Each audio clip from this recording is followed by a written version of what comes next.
Muhammad Hazman. Hassan. I'm the founder and the group CEO for Kitamen. And what we do here at Kitamen is to make people's lives happy, via video games. The fundamentals of esports first, right? What becomes an esport is you have the game, right? There is game called A, and the game is being developed or published by the game developer. So whatever happens in esports, no one is more powerful than the game developer itself. It works top to bottom. If compared to football, you have this one association, and Southeast Asia Football Federation, all the way up to FIFA, right? So it works from a small piece of football because nobody wants football, but esports, this game that on that particular IP. So if they say, hey, Malaysia cannot do this, then government cannot force, right? Yeah, we can force like just play DVD, but having said that, remember the Fortnite story is these people, in order for them to make money, they have to use the marketing fund to accommodate as maybe cash prizes. So when you convert that, you get more people using that game software.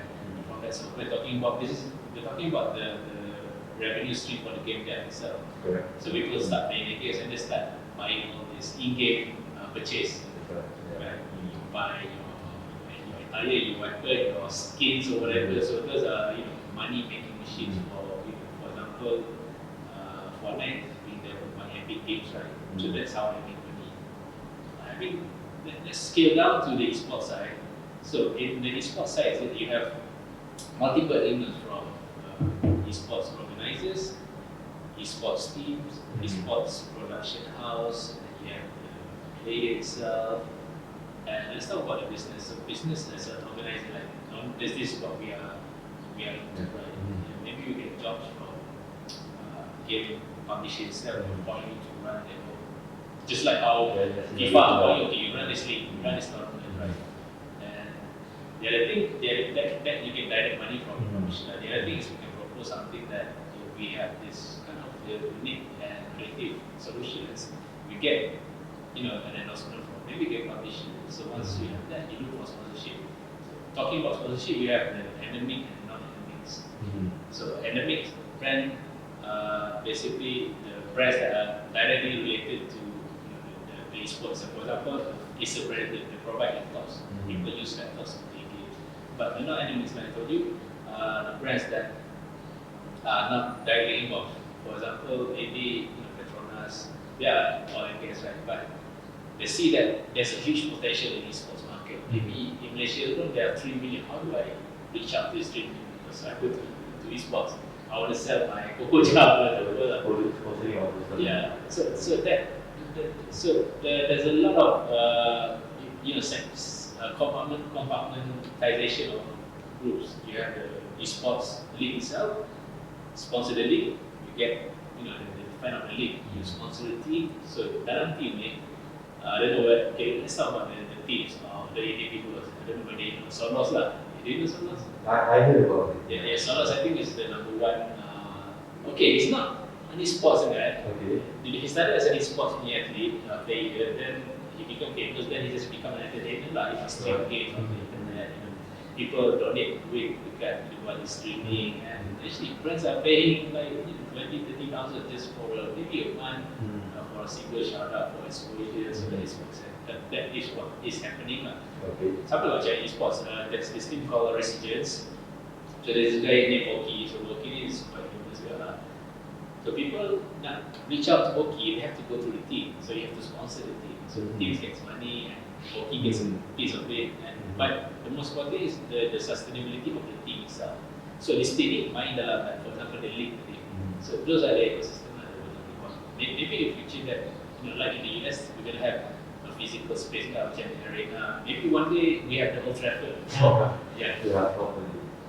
Only time with that, maybe not the nearest right. Maybe next 10 or 20 years, you're going to see like Resurgence Arena, being just like how Etihad, Etihad pay for the stadium, right? So you get the immigrants for the stadium. Maybe one day we can see, I don't know, Kokoja Esports Arena, when we talk about esports, I think the thing is has been there since I think a long time ago already. You know, back in those days, you have I think Tetris tournaments, competition, but those days, you need to attend physical. You need to have machines and play against each other. And at that time, internet was just starting to grow up. Even on the broadcasting technology, it was still like using television. You have to buy your own TV, set your tune in to watch channels.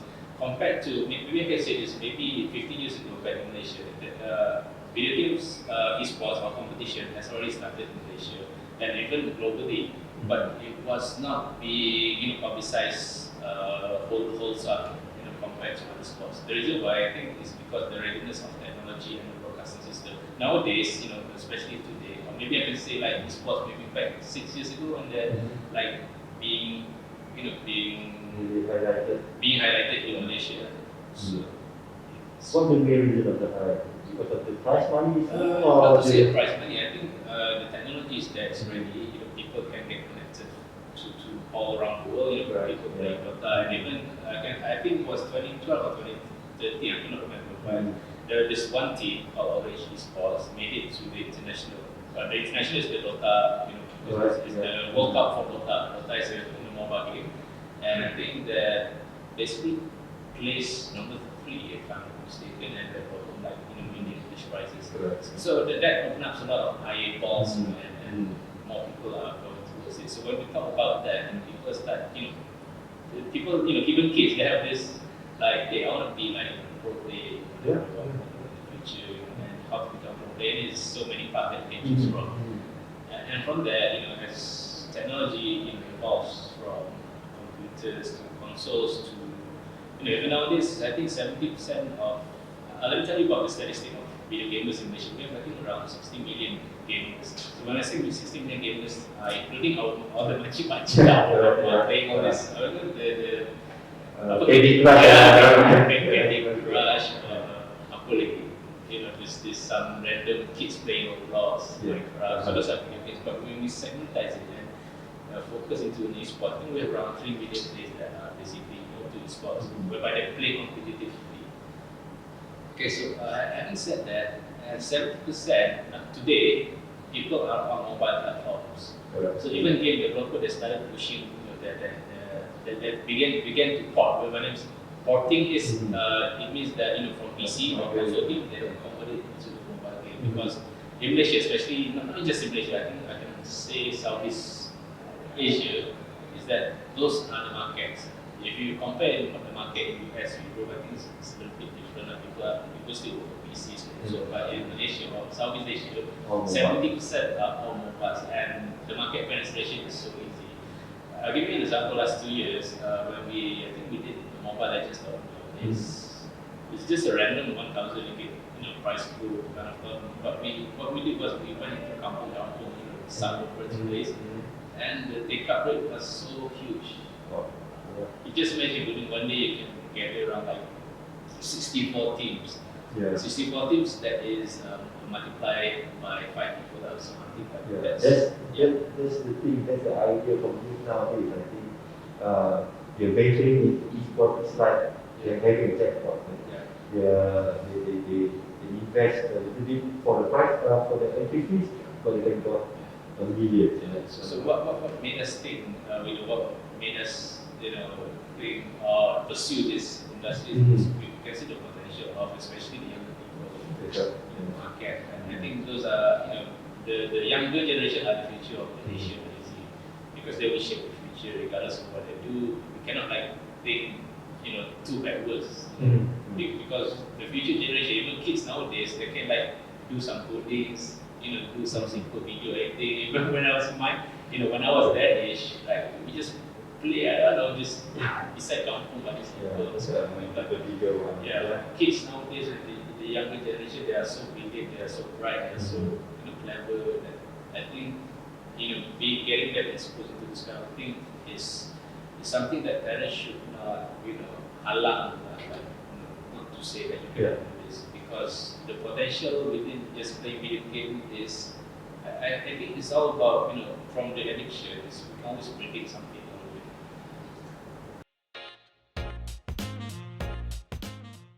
So like even that nowadays pun tak ada like sports commentator, sports shopcaster commentator, you have production team, creative guy, create graphics, logo, and create special characters, and then after lagi create admins, coaches. It's so the thing is just the world on its own lah. Like just like all sports nowadays. For example, Formula One, only one guy drives, but the team behind it, even you have engineers, people that change the tires, marketing people, so many things, PR people, CFO. Those are just. I think sports is gonna be there in the future. I think there's so many ways, but as my personal opinion is that when we look at video games, not sports yet, when we look at video games, those are entertainments. People need entertainment to socialize. Even nowadays, like you can play games from friends from anywhere. Even my own kid play games with cousins so they can stay connected, especially during this pandemic phase. So for me, video games is entertainment. Just similar how you listen to music.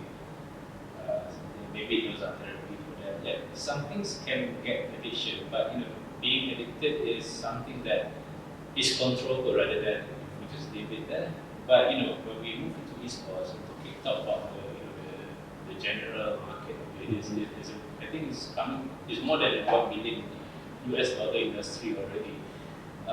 Having said that as well, if we take some example, I think during 2018, there was this Fortnite competition. I think just to give a glimpse, it's a battle royale. 100 people play together. Whoever survive, the last guy to survive, wins the prize. Yeah. So that guy, I think his age was, 15 or 16, around that. He brought home at least 40 million US dollars. So having said that, people, game dev, they invest, for the market share of people play their games through money. So having said, if gamers have no future, if you say this, maybe 20 years ago, yes. But nowadays, even especially in the internet days, you can make money out of anything. You cook, you upload YouTube, you get, the way how you market, people watch your videos through ads revenues, similar to gaming. I stream games, entertain people, I get money, I join competition, I win, I get money. Even on the business side, I create a team, get sponsorships, the team gets money and you can pay salaries. So those are for me, it's a new way of business, new way of entrepreneurship. We can see the rise of esports actually in the Bay Areas. They have major stadiums over there. Like in the UK, they have a new stadium. That's purposely for the esports, right? Yeah. Even in the US, I think you buy the specific purposely built an esports arena. Just how they built a football stadium. Correct. Yeah. So we cannot imagine this before, right?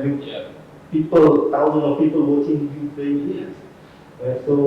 But the excitement we create around the events, it create more traction towards the followers nowadays, and creating on the supply chain for these sports. It's just aspect of the sports.